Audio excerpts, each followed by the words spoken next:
Hey, what's going on, everybody? Welcome to the channel. Today we're going to be doing a reaction to a Dark Gambit, the 2025 Season 1 cinematic for League of Legends. All right, I saw this came out, I think, about a day ago now, so we're a little late on reacting to it, but I'm going to get this up as soon as possible. But what I wanted to say about this is we're getting more Fortiche animations than I honestly thought we would after Arcane. I thought bite marks was going to be the last thing until, obviously our new show. But this is pretty awesome that we're just getting little tidbits here and there. Even though it's only a minute and 44 seconds, we're going to dissect this thing, take a look at every little screen and see any details in the animation, see any details in the story. And if I miss anything, I definitely need to hear from you guys in the comments because, I am still kind of an outsider to the League of Legends world. I'm going through the process of learning about the lore. We obviously watched Arcane. All right, let's dive into this. I want to see what happens. I just saw Leblanc's on the cover or the thumbnail for this. So let's dive in and find out what happens. We did do our Arcane reaction, the whole Arcane Leblanc thing that happened recently as well. So go take a look at that reaction if you haven't. I'll have that linked up at the top. Here we go. Oh, there's the helmet. Okay.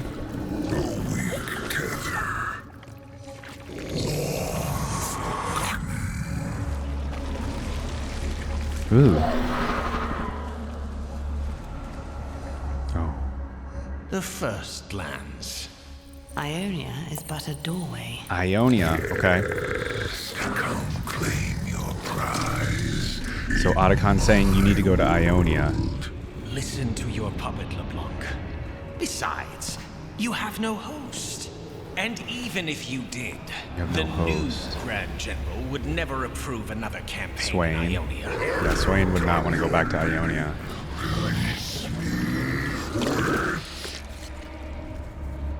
Oh, wow. I don't think you want to splatter onto LeBlanc like that. Or maybe you do. What is she whispering? Whoa. What did she say? She wasn't phased. Host was an unfortunate turn. As for the might of Noxus, it won't be necessary. A single whisper can cut deeper than 1,000 blades. That is the LeBlanc way, for sure. Oh, that's such a cool still there. To Ionia, then. Sweet. Okay. So, okay, is this telling us the next season's Ionia? I think we already had that confirmed, right? Or is the next show going to be Ionia? Because I need that. I mean, I want to give props to Fortiche just for making, such a good animation. 10 out of 10. Banger again. The animation looks great here. LeBlanc's new look is really cool. Vladimir as well looks really awesome. And all of the bubbling of the ooze here is really cool. The animation style, of course, from Fortiche is just obviously amazing. I mean, especially on Arcane here, the way he moves and everything. Look at the smoke coming from behind him and then the ooze that he's leaving behind him here. It looks so cool in my opinion. And then yeah, right here, LeBlanc's not phased at all. But let's go through this still by still and I'll try to dissect it and see what's actually going on in this video. So really what we're getting here is that Arcane is bound still to this helmet. Now obviously Mordekaiser is now gone, or obviously what's going on with Mordekaiser, but he's now gone, and LeBlanc I believe is basically now the owner of the helmet, and she has him bound to the item itself. This was really crazy seeing his hands here. I think those are his hands just warbling around, really weird. The animation's really cool on that as well. Then right here, we see this imagery, and this is supposed to be Arcane showing them where the darkened weapon is, right? And they're saying it's in Ionia. And Vladimir, calls them the first lands. I really am curious because, obviously the focus here is on LeBlanc and Arcane. I really want to get more into Vladimir if we can. Vladimir is definitely an interesting character as well, along with LeBlanc. And obviously he's kind of the side guy. It would be really cool to get some more cinematics specifically with Vladimir, maybe doing his own thing as well in the future. We also have these petals here. I'm assuming these petals are actually not just, for looks or anything. I am assuming it's some sort of magical properties to these little petals here. You guys let me know in the comments on that because I'm not 100%. And then I really like this part here where we go to literally a POV from the helmet. That's just cool filmmaking or animation in my opinion as well. Besides, you have no host.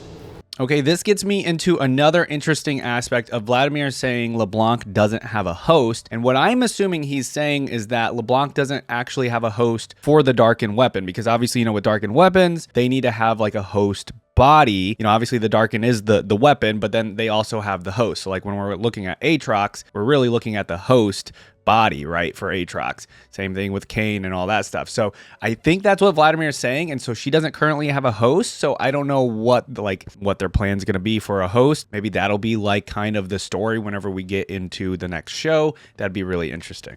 And even if you did, the new Grand General would never approve another campaign in Ionia. Right, okay, and so there we have that. Even if you did, obviously Swain's not going to want to go back into Ionia because, they've been there, done that. They've lost a lot of people on both sides, really. So who knows what's going to happen there.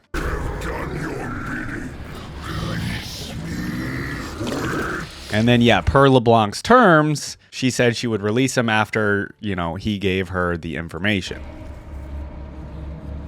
Such a cool animation right here, just like wiping it away. But what does she whisper here that makes him so angry? Such a cool shot there. Losing our host was such a cool shot. So losing our host was an unfortunate turn. We don't know who she's referencing, I don't think. As for the might of Noxus. And so I did notice this, the might of Noxus being capitalized. We could think of something else, but obviously the might of Noxus is supposed to be Darius. So I don't know if maybe Darius is supposed to be involved, or she's going to use Darius in some way. It won't be necessary. A single whisper can cut deeper than 1,000 blades. And then we get the awesome voice line and her standing in front of Arcane in such an awesome way. And yeah, that is literally like LeBlanc's motto, and basically her whole background is like that's how she gets stuff done. To Ionia, then. Another reference to Vladimir calling it the First Lands here earlier. He calls it Ionia here, but I know LeBlanc calls it Ionia after him. Him calling it the First Lands, I know, is kind of a reference to basically Vladimir being very old, right? Because Vladimir is a vampire, whatever. He's an old champion. He's been around for a long time, and that's kind of what Ionia is called, is the First Lands. And so it just, it goes to show that he's been around for a long time, that he doesn't actually even normally call it Ionia. He calls it the First Lands. So that is it. That is all I caught in the animation, besides the 10 out of 10 animation style and everything going on here visually. I hope we continue to get more of these season cinematics from Fortiche. I don't want it to take away from them working on the next show, though. So give them a break from maybe the season cinematics, right? And help to start, get them started on the next season, because I need another Arcane show in the works as soon as possible. All right, guys, again, like I said, leave in the comments if I missed any details from this reaction. I'd appreciate it. Do leave a thumbs up on the video. Check out my channel if you haven't already subscribed. We got a bunch of other League of Legends reactions. It's mostly a League of Legends reaction channel, so please go check out those other videos. All right, guys, thanks for watching. Bye.